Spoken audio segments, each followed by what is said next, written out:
आवाज जनतेचा।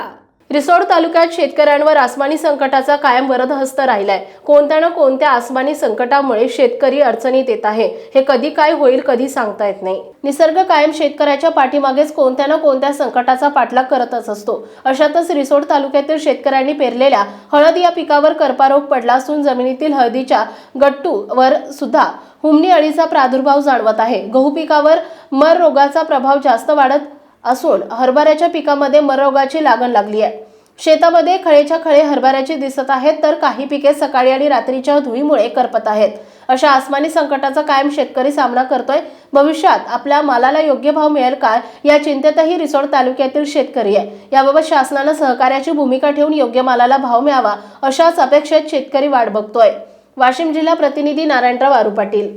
आपल्या परिसरातील बातम्या आणि ताज्या घडामोडी पाहण्यासाठी आजच आमच्या ABK न्यूज 24 चॅनलला सबस्क्राईब करा आणि बेल आयकॉनवर क्लिक करा।